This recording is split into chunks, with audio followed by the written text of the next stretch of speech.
Hey everybody, Ken with Integrity Medical Courier Training. I've seen a lot of chatter on the internet, on YouTube and on TikTok about medical courier sales, how to get out there and get the business, how to land your first contract. So Integrity Medical Courier Training does offer some sales training, so I thought we'd cover a few key points here today and give you something to think about. One of the bigger, what I call a target-rich environment, is hospitals. So I'm going to show a snippet here of hospitals in the Denver area so you get a basic idea, but in most major cities around the country there are multiple hospitals. Even in some of the smaller towns they've got one or two hospitals, but there are multiple departments within a hospital that need medical courier services. You have the laboratory, so you've got blood work coming from clinics around the city to be analyzed within that lab. Then you've got the pharmacy. Pharmacies often provide medications for their patients around the city, or smaller pharmacies.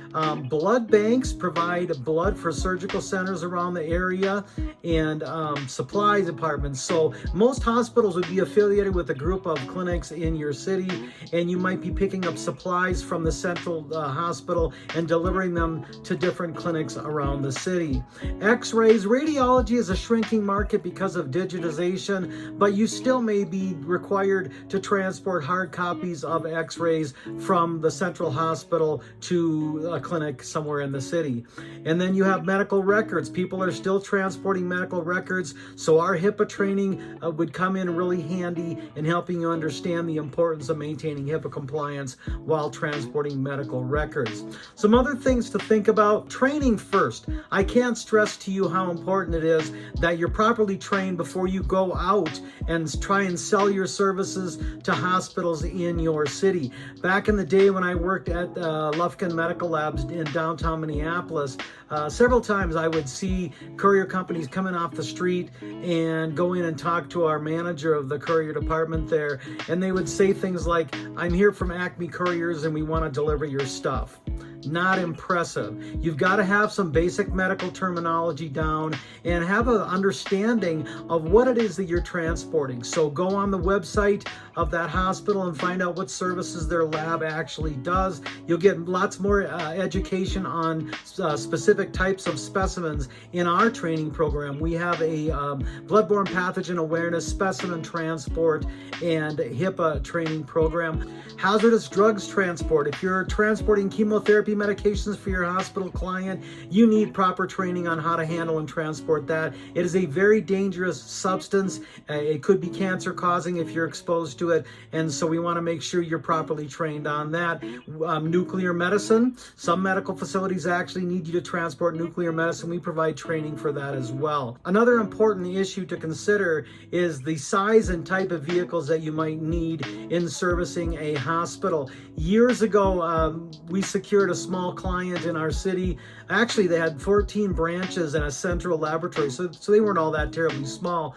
But during the sales process, they told our salesman that the previous courier service was servicing them with small vehicles, sedans. Honda Civics are just fine.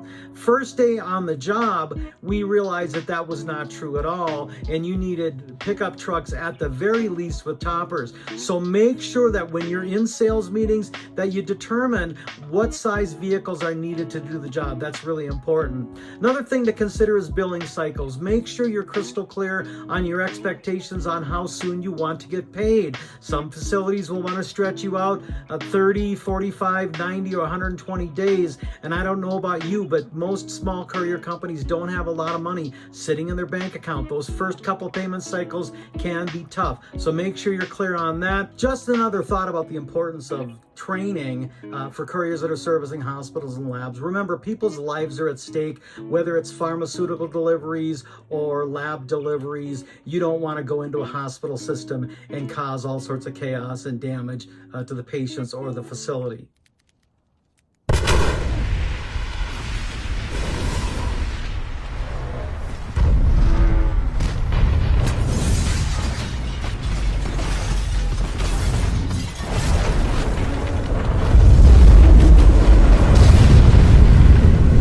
Don't forget forget to like and share these videos, please. And meanwhile, visit our website, www.integritydelivers.com, so you can learn more about servicing hospitals, get the proper training that you need so you can sell your services and grow your company and have a positive impact on the delivery of excellent patient care.